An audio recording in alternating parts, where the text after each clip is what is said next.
What happens when one of the most visible voices inside the Trump White House suddenly walks away from the podium, but doesn't actually walk away from Trump? That's exactly what is happening with Karoline Leavitt. President Donald Trump announced that the 28-year-old White House press secretary will leave her position at the end of August, but instead of disappearing from the political scene, she's moving into a new role as one of his top outside advisors. Leavitt says the reason is deeply personal. After giving birth to her second child, a daughter named Viviana, in May, she returned to one of the most demanding jobs in Washington and quickly realized something had to change. In a lengthy statement, Leavitt described her decision as bittersweet, explaining that she could not give her two young children the kind of attention she believes they deserve while also giving the White House press secretary job everything it requires. And that detail matters, because this isn't simply the departure of another administration official. Leavitt has been one of the most recognizable public defenders of Trump's second presidency. She became the youngest White House press secretary in American history when she took the job in January 2025, after previously working for Trump's first administration and serving as national press secretary for his 2024 campaign. Her style also made her stand out. Leavitt frequently used the White House briefing room to aggressively defend Trump's agenda and challenge reporters, while the administration expanded opportunities for newer and conservative media outlets. That made her a powerful communicator for Trump's political base, but it also made her one of the more polarizing figures behind the White House podium. Now here's where this story gets much more interesting.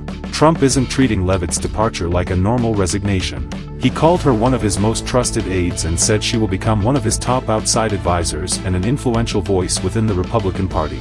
Trump specifically connected her future role to the Republican effort heading into the 2026 midterm elections. In other words, Leavitt may be leaving the White House briefing room, but she's not leaving Trump's political orbit.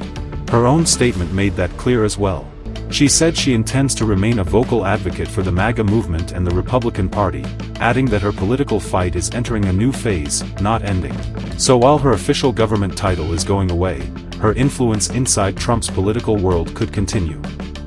The timing is especially significant. The 2026 midterm elections are approaching, and Trump has already made clear that maintaining Republican power is a major priority. Having Leavitt operating from outside the administration could give her more flexibility to campaign, communicate with Republican voters, and defend Trump's agenda without the day-to-day responsibilities of the White House press secretary position. That's an important distinction, because an outside advisor does not have the same formal government role as the person standing behind the White House podium. And there is another piece of this story that shouldn't be overlooked. Leavitt's departure comes shortly after she returned from maternity leave following the birth of her daughter. She had already made history by becoming the first White House press secretary to give birth while serving in the position. Her decision has drawn public praise from across Trump's inner circle.